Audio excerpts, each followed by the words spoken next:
Assalamualaikum warahmatullahi wabarakatuh. Nama saya Safira Mesar Putri. Saya dari kelas 5A dengan NPM 18631074. Dan dalam kesempatan kali ini saya akan bertanya kepada Lara Yuliawati mengenai tugas satu.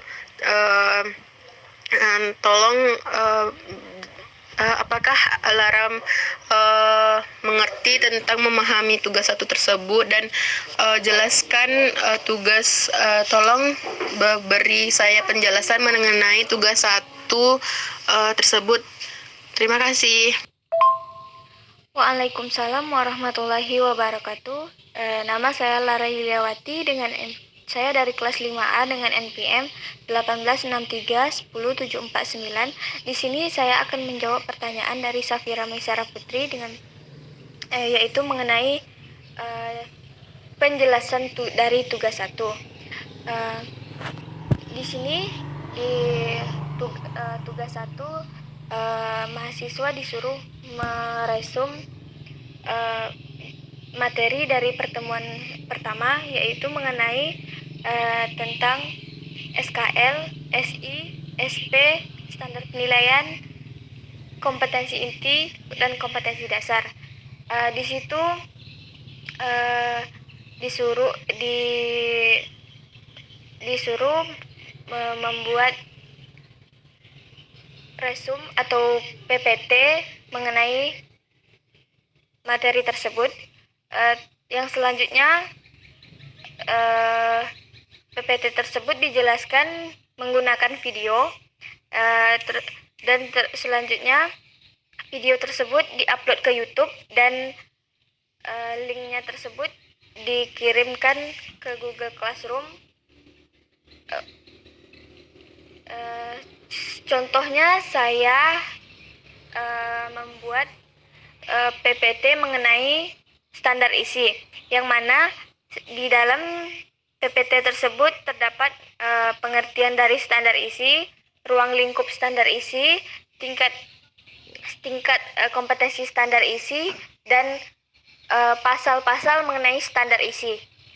Selanjutnya saya ingin bertanya kepada Safira mengenai tugas 2, yaitu tentang tugas kelompok, yang mana saya kurang mengerti terhadap tugas kelompok tersebut. Saya mohon kepada Safira untuk penjelasan mengenai tugas 2. Baiklah, Lara, saya akan mencoba menjelaskan mengenai tugas 2 tersebut. Di mana tugas 2 tersebut kan kita dibuat kelompok di mana terdiri dari 4 orang, dan kita dibagi mendapatkan beberapa jenjang kelas. Dan tugas 2 ini nih kita tuh disuruh membuat kompetensi dasar dan kompetensi inti, dan juga materinya, di mana kita menentukan materi dari setiap kelasnya itu harus sesuai dengan kompetensi dasar dan kompetensi intinya. Begitu.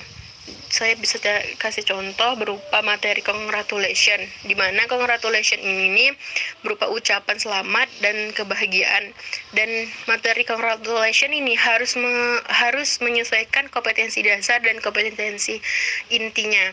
Dan begitu penjelasan saya mengenai tugas 2 tersebut. Bagaimana dengan tugas 3, Vira? Apakah Vira sudah mengerti tentang tugas 3? Karena saya belum mengerti mengenai tugas 3 tersebut. Tugas 3 itu ada kita disuruh mengerjakan mengenai penyesuaian KIKD dengan materi yang ada di buku. Sejauh ini mengenai tugas 3 belum ada pengerjaannya, karena tugas 3 tersebut masih jauh dalam pengumpulan tugasnya. Jadi tugas 3 ini kita tuh disuruh untuk mencari KIKD dan juga materi pembelajaran di setiap kelasnya atau materinya itu, dan menyesuaikannya dengan KIKD yang sudah ada gitu.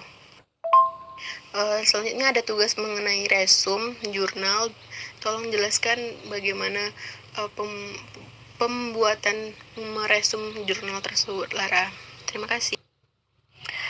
Untuk tugas resume dari artikel atau jurnal itu kita disuruh cari sebuah artikel mengenai telaah kurikulum dan perencanaan pembelajaran yang mana berkaitan dengan mata kuliah untuk saat ini. Itu kita disuruh mencari artikel, terus kita resum artikel tersebut, dan kita disuruh untuk mengirim artikel tersebut dan hasil resum tersebut ke Google Form yang sudah disediakan oleh dosen. Oke, dari sini kita bisa menyimpulkan bahwa di sini terdapat beberapa tugas yang sudah diberikan oleh dosen mata kuliah telaah kurikulum dan perencanaan pembelajaran, yaitu dari tugas 1, tugas 2, tugas 3, dan tugas resum artikel. Yang pertama, tugas 1 yaitu membahas mengenai materi dari pertemuan pertama, yaitu mengenai SKL, SI, SP, standar penilaian. Dan selanjutnya tugas 2 yaitu kita disuruh membuat kompetensi inti dan kompetensi dasar sesuai materi yang telah kita tentukan. Sedangkan tugas 3 yaitu kita masih dalam proses pengerjaan. Tugas resum yaitu kita mencari sebuah artikel mengenai mata kuliah telaah kurikulum dan perencanaan pembelajaran. Di situ sekian penjelasan dari saya. Apabila ada kesalahan, saya mohon maaf. Lebih dan kurang saya ucapkan assalamualaikum warahmatullahi wabarakatuh. Terima kasih Lara tentang penjelasan mengenai tugas 1, tugas 2, 3, dan juga tugas resum. Saya sudah mengerti tentang tugas-tugas tersebut dari penjelasan Lara, dan saya ucapkan terima kasih dan wassalamualaikum warahmatullahi wabarakatuh.